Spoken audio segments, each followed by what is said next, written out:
Have you ever stared into the eyes of a doll and felt it stare back at you? A chilling silence fills the air as the old Raggedy Ann doll sits motionless in a dark, dusty room. Her eyes seem to glow faintly under the dim light, as if something inside her is alive and waiting. The wooden floor creaks, and the wind outside whispers through the cracks, sending shivers down your spine. In the early 1970s, a young nursing student named Donna received a Raggedy Ann doll as a simple gift. At first, it was just a decoration sitting quietly on her bed. But within days, strange things began to happen. The doll started moving on its own, changing positions when no one was around. Donna began to find small handwritten notes saying, "Help me." The cheerful toy that once brought comfort slowly became the source of fear and dread. Friends visiting Donna's apartment noticed it too. They would leave the room only to return and find the doll in an entirely different spot.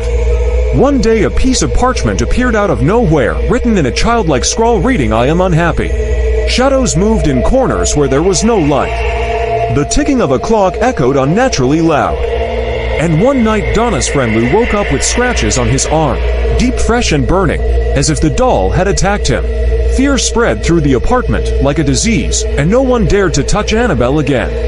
Desperate for answers, Donna contacted the famed paranormal investigators Ed and Lorraine Warren.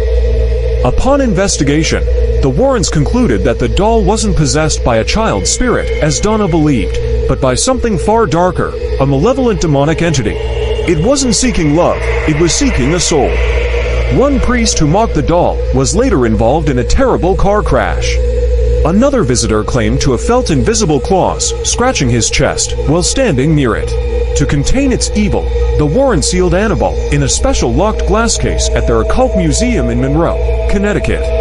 A bold sign beneath the case read, "Warning, positively do not open." Even after being locked away, Annabelle's sinister energy didn't fade. Visitors who ignored warnings reported sudden nausea, dizziness, and even injuries. Some claimed deep scratches appeared on their bodies after touching the glass. Others had recurring nightmares, the same one where Annabelle would stand beside their bed smiling. Photographs taken near her case sometimes came out distorted, blurred, or filled with dark human-like shadows. The fear surrounding Annabelle wasn't just superstition anymore, it was spreading. Of course, skeptics tried to explain everything logically. They said fear can manipulate the mind, that people see what they expect to see. Suggestion, imagination, and stress can make the brain create illusions. Yet even the most skeptical visitors couldn't deny the uneasy chill they felt standing before the doll. Too many witnesses, too many stories, all describing the same impossible events.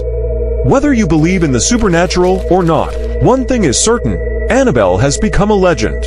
Annabelle's terrifying story soon spread beyond the Warrens' museum. She became the center of documentaries, talk shows, and horror films that shook audiences worldwide. The doll, once just a child's toy, evolved into a symbol of pure fear. Her haunting presence inspired books, artworks, and countless online discussions. The world couldn't look away. People were drawn to her, the mystery, the darkness, the story that blurred the line between reality and nightmare. The Warrens' case files contained dozens of testimonies. People claimed they heard whispering voices, saw chairs move, or felt something invisible brush past them. A man once laughed at the doll, calling it a fake, and minutes later, his motorcycle crashed on the way home. Visitors described seeing the doll's head slightly turn ever so slowly when they weren't looking directly at it. The Warrens recorded every event carefully, believing Annabelle's case to be one of the most dangerous they ever encountered. Today, Annabelle remains locked inside her protective glass case at the Warrens' Occult Museum. The case is chained shut, reinforced with prayers and holy water, and clearly marked, "Do not touch, do not open." Lorraine Warren often warned that Annabelle's evil wasn't gone, only contained. Visitors approached the case with trembling hands, taking photos from a distance, afraid to get too close. Even after decades, she sits there quiet, still, and watching. Annabelle's legend teaches something powerful about human fear. Sometimes, it's not the object itself that terrifies us, but what our minds project onto it. A simple toy can become a vessel for darkness if enough people believe it is. Whether real or imagined, Annabelle reminds us how fragile our sense of safety can be. The line between logic and the unknown is thinner than we think, and maybe that's what truly haunts us. Would you dare to look directly into Annabelle's eyes? Would you test the warnings, or would you keep your distance like everyone else? Tell us in the comments below what you believe. Is Annabelle truly cursed, or just a story that became too real?